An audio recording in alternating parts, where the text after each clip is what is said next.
आते हैं समझाने के लिए, कुछ तो समय निकाल हरिगुण गाने के। ऋषि महापुरुष क्यों आते हैं? हमें समझाने के लिए आते हैं, हमें राह दिखाने के लिए आते हैं।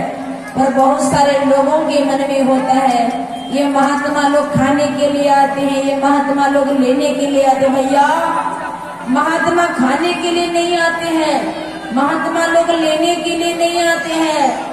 महात्मा लोग तो आप लोगों को देने के लिए आते हैं, आप लोगों से पुण्य का काम करवाने के लिए आते हैं और आपके नगर को धर्म स्थल बनाने के लिए आते हैं, तीर्थराज प्रयाग बनाने के लिए आते हैं।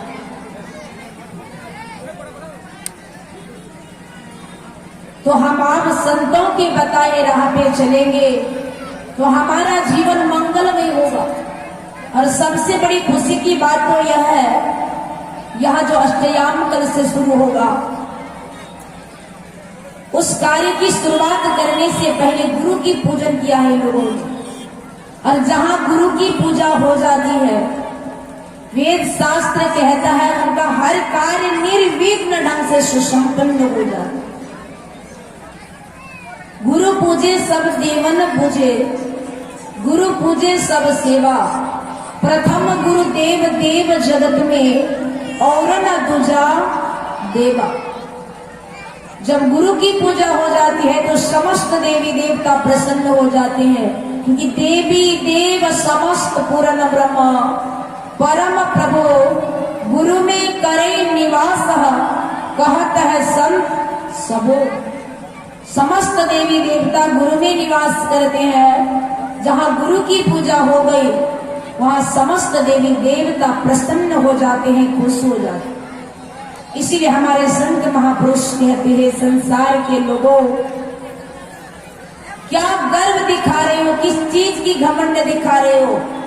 अरे धन का घमंड दिखा रहे हो तो धन भी छोड़ के जाना पड़ेगा। सुंदर तन का घमंड दिखा रहे हो तो ये सुंदर तन भी छोड़ के जाना पड़ेगा। कहते न जाएगा जब यहाँ से कुछ भी न साथ होगा। साथ कुछ लेके कोई जाता है का? साथ कुछ भी न होगा।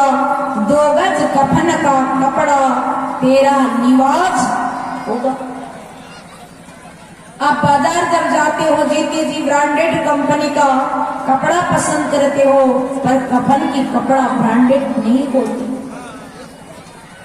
हमारे संत महापुरुष कहते हैं, चुन चुन के लकड़ियों में रखेंगे तेरे बदन को, झट आप उठा ले जाएंगे मेहकर तेरे कफन को।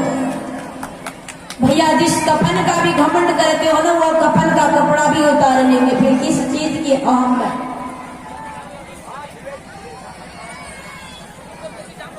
इसीलिए हम आप इस तन को पाए हरि का भजन करने के लिए। और ये मानव तन कोई साधारण तन नहीं है, यह देव दुर्लभ तन है। हमारे देवता लोग भी इस मानव तन को पाने के लिए तरसते और तरसते हैं। जिसके लिए देवता, किसके लिए मनुष्य शरीर को पाने के लिए देवता रोते हैं, तब भी देवताओं को मनुष्य का तन प्राप्त नहीं होता और हमें मानव का तन प्राप्त हुआ है, तो हम इसे विषयों के पीछे बर्बाद करने में लगे। हमारे संत महापुरुष कहते हैं, संसार के लोगों मानव तन है हीरा, पर मूर्ख समझे इसको गर्मी का हीरा। नमक मिर्च रूपी विषय मिला के खा रहा है। जब संत महापुरुष देखते हैं तो उनको होती है बहुत पीड़ा। तो हमें समझाने आते हैं तो हम महात्मा को ही समझा देते कि बाबा आप चिंता मत कीजिए, हम भजेंगे। पर कब भजे यही हमें पता नहीं रहता है। हमें संसारिक काम काजों में इतना व्यस्त हो जाते हैं कि पल भर में ही हमारे साथ जो समय वो निकल जाता है और हम दम तोड़ देते हैं। इसीलिए संत महापुरुष कहते संसार के लोगों थोड़ा सा समय निकालो भगवान का भजन करने के लिए, क्योंकि जब तक रहेगी जिंदगी फुर्सत न होगी काम से। कुछ समय ऐसा निकालो, प्रेम कर लो श्री राम से, कुछ ऐसा समय निकालो जो भगवान का भजन करने के लिए वक्त मिल जाए। पर कहते हमारे पास वक्त कहाँ है। अरे भैया लाख काम रहता है, सारे काम को छोड़ के भोजन करते हो, लाख काम रहता है, सारे काम को छोड़ करके आप क्या करते हो, नहाते हो, लाख काम रहता है। जब नींद आती है तो सारे काम को छोड़ के आप सो जाते हो। उसी तरह खाने के लिए, सोने के लिए, नहाने के लिए आपके पास वक्त है, तो आपके पास भगवान का भजन करने का भी वक्त है, पर आपने उस वक्त को बर्बाद कर दिया। कैसे? बोले टाला टोली मेदी में रीता, एक नहीं युग बहुतों बीता, जब खबर नहीं पलका तो भरोसा क्या कल का। मन भजन करो भगवान, भरोसा क्या कल का। कब मौत की बुलावा कहाँ आ जाए और मौत की घाट हम कब उतर जाए पता ही नहीं चलता। इसलिए इस मानव तन की सत्ता को हम समझे। पुरुषोत्तम भगवान श्री राम जी ने भी रामचरितमानस सार सटीक सप्तम सोपान उत्तरकांड में अपने पूर्ववासियों को, अयोध्यावासियों को समझाया। बड़े भाग मानुष तन पावा, सुर दुर्लभ सब ग्रंथ ही गावा, साधन धाम मोक्ष कर द्वारा, पाई न जही परलोक सवारा। हे पूर्ववासियों, ये देव दुर्लभ जीवन है, इस देव दुर्लभ जीवन को पाकर से विषयों के पीछे मत बर्बाद करो। इस मानव जीवन की सत्ता को जानो, परखो और पहचानो, क्योंकि human life is a temple. मनुष्य शरीर एक पवित्र मंदिर है और इस पवित्र मंदिर के अंदर में परमात्मा विद्यमान है, विराजमान है। उस परमात्मा को जानना चाहते हैं तो हमें परमात्मा की एक एक गुण को देखना होगा। See the quality not the form. आप गुण को देखो, जब गुण को देखोगे तो आपको परमात्मा से प्रेम, God to love not to hate, परमात्मा से प्रेम हो जाएगा, फिर उनसे आप कभी द्वेष नहीं करोगे। इसीलिए तो कहा, अरे देख ईश्वर की अद्भुत लीला, तेरे खातिर है सब कुछ बनाया। कहा ईश्वर की अद्भुत लीला को तो देखो, हम आपके लिए परमात्मा ने क्या नहीं बनाया, फिर भी हम परमात्मा का भजन को छोड़कर संसार के पीछे दौड़ने में पागल। जो भगवान का भजन नहीं करता, हाय बेटा हाय बेटा हाय बेटा हाय बेटी करता है, ऐसे लोग जब मरता है तो सीधे सुगर जोनी को प्राप्त कर जाता है। जीते जी आप क्या लोकल चीज पसंद नहीं करते हो, आपको हाइब्रिड चीज चाहिए। आप तरकारी खाते हो हाइब्रिड, धनिया टमाटर गोभी सब कुछ हाइब्रिड। आप दुकान में कोई सामान लेने जाते हो तब भी आप कहते हो मुझे ब्रांडेड सामान चाहिए, ओरिजिनल सामान चाहिए। आप गाय भैंस भी पालते हो तो कौन bubble Singh, Jersey, double Singh, कहाँ लोकल गैया में पोसाता नहीं है। आपने सारा कुछ हाइब्रिड सामान यूज करते हो तो मरने के बाद भी शरीर हाइब्रिड ही आपको प्राप्त होगा, क्योंकि आपने भगवान का भजन नहीं किया। हाय बेटा हाय बेटी करते रहे, मरेंगे तो शुगर जोने को आप प्राप्त करेंगे। लोकल शुगर में जन्म लिए तो एक बार में 6 बच्चा पैदा कीजिएगा, और हाइब्रिड शुगर में जन्म ले लिए तो एक बार में 18 बच्चा पैदा कीजिएगा। अब क्या गाय घट्टा से लेकर के महिषाल तक इतना ही ने करंट की तक रोडवा कौन साफ करते रहिए। चाहते हैं कि आप शुगर जोनी को प्राप्त करें, नहीं चाहते हैं तो भगवान का भजन कर लिया कीजिए। अरे बेटा बेटी का भी प्रशंसा करना चाहिए, कभी कभी, रोज रोज नहीं। और जो भगवान का भजन नहीं करता है, हाय धन हाय धन हाय जमीन हाय घर हाय संपत्ति, मोर का संपत्ति कार छे, मोर का धनवान भल्ला छे, मोर सोना छे, चांदी छे, घर छे, द्वार छे, हाय धन जो करते रहता है, भगवान का भजन नहीं करता है, ऐसे लोग जब मरता है तो सर्प जोनी को प्राप्त करो। घर का धन याद करके मरा है तो घर के ही आसपास में घूमेगा, देखेगा कौन? बेटा पुतो पोता पोती। क्या करेगा? दूध भात खिलाएगा? नहीं, बड़ा मोटा बांस लेके मारने दौड़ेगा। तब आप मुंडा हिला के कहोगे, रे बेटा ना मार रे, मुझ तो दादो चून बाऊ ना मार, ना मार, मुझ तो दादी चुगो ना मार बेटा, मुझ तो माँ बोले ना मार रे, ना मार। आपका बेटा पुतो पोता पोती समझेगा, क्या करे? तेहिले बास दिया खोपड़ी में शीशे फाड़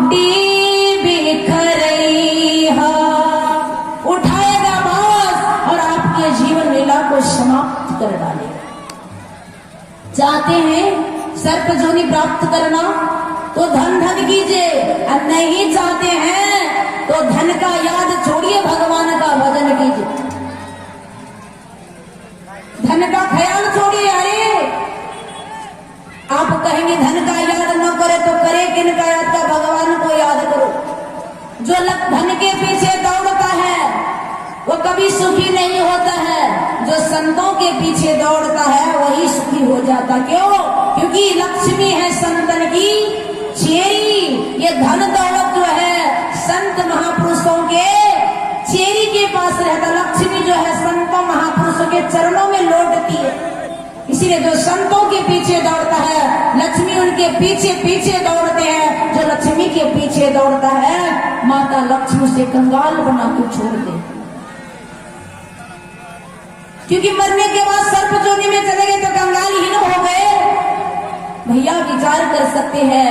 इसीलिए हम भगवान का भजन करें, क्योंकि ये जो धन है धन दौलत से एक दिन खाली होगा।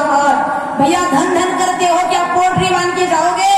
किसी शायर ने बड़ा अच्छा ही कहा, यारो दुनिया में आया क्या कमाया, क्या हीरे क्या मती, पर मगर याद रखना यारो कफन पे जेब नहीं होती। भैया जो कस के 10,000 लेके यहाँ से शमशान घाट जाओगे क्या होगा?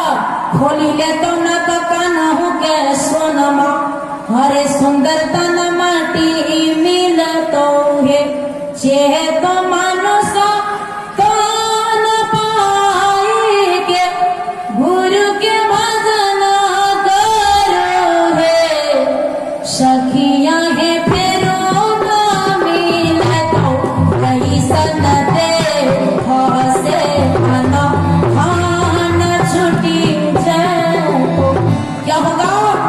बस भैया ना तो कानो हो के सोनमा खोली ले तो सुंदर तो न माटी मिलतो है। माटी में मिल जाएगा। जिससे प्यार करते हो ना वो भी कहेगा काढ़ो, अरे भूत हो ही घर खैया, अरे मर गया, अरे भूत हो गया, जल्दी शमशान में ले जाओ। क्या करो? 3 नाम विष्ट कृमि होई, अरे नातर खाता उड़ैया, जादी न मन पंछी उड़ी जया, अरे तादी न तेरो तन तरवर के सब पाता झड़ जइया। जिस दिन पवन रूपी पंछी उड़ जाएगी शरीर से निकलकर, उस दिन आपके चाहने वाले भी भयभीत हो जाएंगे। कहा जल्दी ले जाओ, कि तो जला देना बाबू, कि तो गाड़ देना, कि तो आदि पानी हो गंगा जी में तो बहा देना। 3 नाम मिष्टा की में नातर खाक उड़ैया, जादी न मन पंछी उड़ी जइया, आदि ने तेरो तन तरोवर के सब पात झड़ जइया। जरा विचार कर सकते। और जो भगवान का भजन नहीं करता, हाय तुला हाय के नाम मोर कन्या लगा सुंदरी कारो कन्या ला छे, मोर घरे लोग लगा पढ़ा लिखा अखबार सुना दुनिया कारो छे। बस यही कीजिएगा, मरिएगा ना सीधा कुत्ता जोने को प्राप्त कर जाए। इंडिया का कुत्ता बने तो तब तो ठीक है, इधर उधर गंदगी खाने को भी मिल जाएगा, सत्संग का भंडारा खाने मिल जाएगा। नेपाल वाला कुत्ता बन गए तो भैया भूखे भूखे मर जाइएगा, क्योंकि वहां पे घर घर में शौचालय है, बाहर में जो पैखाना करेगा उसका फोटो जाएगा तो सरकार को बहुत जरिमाना देना पड़ेगा। अब किसी के खेत में जाके कोई पैखाना कर दिया, देख लिया तो पूरा उठा के उसके आंगन में भर देगा। यदि फोटो खींचने के गांव पालिका नगर पालिका में दे दिया तो आपका बेटा का पढ़ाई लिखाई नौकरी खत्म। कौन जाएगा बाहर पैखाना कर? आज के कली युग में अपना पेट तो भारी मुसीबत है भैया। कुत्ता को दाना कौन देता? तब कुत्ता सभी मीटिंग कर लिया। आप लोगों के इंडिया का कुत्ता पता नहीं ऐसा है कि नहीं, हमारे नेपाल के कुत्ता बड़ा शिकारी हो गया। 10 कुत्ता मिल जाता है और अपना अखिल भारतीय महामंडली तैयार करता है। फन्ना का अपने बीच खेत में चलो चारों ओर से घेरते हैं। होता है ना इधर होता है। अच्छा हमारे अंदर ये होता है, था तो पता नहीं आप कुछ करके छोड़ देता। तो भैया विचार कर लो, बड़ी घर की बहू बेटियां अरे सत्संग में नहीं आती है, अगला जन्म में कुतिया होगी, अरे घर घर डंडा खाती है। जो भगवान का घर में है कि न करेगा, मरेगा तो कुत्ता जो को प्राप्त हमारे संत महापुरुष कहते हैं, संसार के लोगों, मानव का जीवन क्यों मिला है? आंखा पायो संतो दर्शन। समझ में आता है? ये आंखा मीन्स आंख, आंखा पायो, आंख मिला है संत का दर्शन करने के लिए। आंखा पायो संत दर्शन। और कान क्यों दिया? तो परमात्मा का भजन श्रवण करने के लिए। मुख क्यों दिया? कहते हैं गुणगान करने के लिए। हाथ क्यों दिया? कीर्तन करने के लिए। और चरण पादुका क्यों दिया? सत्संग स्थल तक, धर्म स्थल तक पहुंचने के लिए। परमात्मा ने विचार करके इस मानव तन का निर्माण किया है। तो हम एक एक गुण को देखेंगे परमात्मा का, तो परमात्मा से प्यार होगा। दुनिया के लोगों से हम प्यार करेंगे ही नहीं। पर हम परमात्मा का गुण को कहाँ देखते हैं? कन्या देखने जाता है ना, कन्या का क्या क्या गुण है नहीं देखेगा। कन्या का गौरव हवा जाए, बात खत्म। सुंदरता के पीछे महाकाल देखे ना, उपरोत मायरो लासी लूसी खपा, अकलोत मायरो बीजी बीजी होगा। बहुत सुंदर देख मत भूलो रे भाई, सुंदर है बड़ा दुख भाई। गुण को देखो, गुण को देखेंगे तो परमात्मा से हम आपको प्यार हो जाएगा। परमात्मा ने बड़ा विचार करके बनाया। अरे आंख के नीचे ही नाक क्यों बनाया? और आंख के पीछे ही कान क्यों बनाया? क्योंकि परमात्मा को पता था कुछ दिन के बाद खाद मोल्ड बला हुआ, तुम दाना पानी खाओगे, आंख तुम्हारा कमजोर हो जाएगा। स्क्रीन टच मोबाइल चलाओगे, सटा सटा करके आंख खराब हो जाएगा भैया। तब तो लहान विराटनगर बिरता मोड़ जाकर के चश्मा लगाना पड़ेगा। तो चश्मा लगाने के लिए दीवार चाहिए कि नहीं चाहिए? तो परमात्मा ने विचार किया तो चश्मा उसको चाहिए। मोबाइल देख देख करके आंख खराब करेगा, तो परमात्मा ने आंख का जस्ट पीछे कान खड़ा कर दिया चश्मा हटाने के लिए। यदि परमात्मा ने कान नहीं देता तो चश्मा किधर हट जाता? बताइए। मेरी माँ बहन तो चोटी में बांध लेती चश्मा को रस्सी से। आप लोग कहाँ बांधते? टिक्की पर सीख जो बोलते। परमात्मा ने विचार कर दिया। मुख के ऊपर ही नाक परमात्मा ने क्यों बनाया? विचार कीजिए। क्योंकि हमारा जो भोजन है, हमारा नाक निर्णय करता, हमारा मुख निर्णय नहीं करता। जब हम भोजन उठाते, हमारा नाक को पसंद नहीं आता कि सब तो खा रहा था बनाते अन्ना के बारे गम गम क्यों नाक निर्णय। तो परमात्मा की आप एक एक गुण को देखोगे तो परमात्मा से प्रेम हो जाएगा। पर लोग कहते हैं अरे भैया परमात्मा परमात्मा बड़ा बोलता है साधु सब, परमात्मा को जो खाता पीता नहीं है, किसी का सुनता ही नहीं है, तो फिर परमात्मा परमात्मा हम क्यों करें? अरे अच्युतम केशवम कृष्ण दामोदरम राम नारायणम जानकी वल्लभम। आप एक बार उस प्रभु को पुकार के तो देखो, वो भगवान कैसे आपके सामने आ जाते हैं।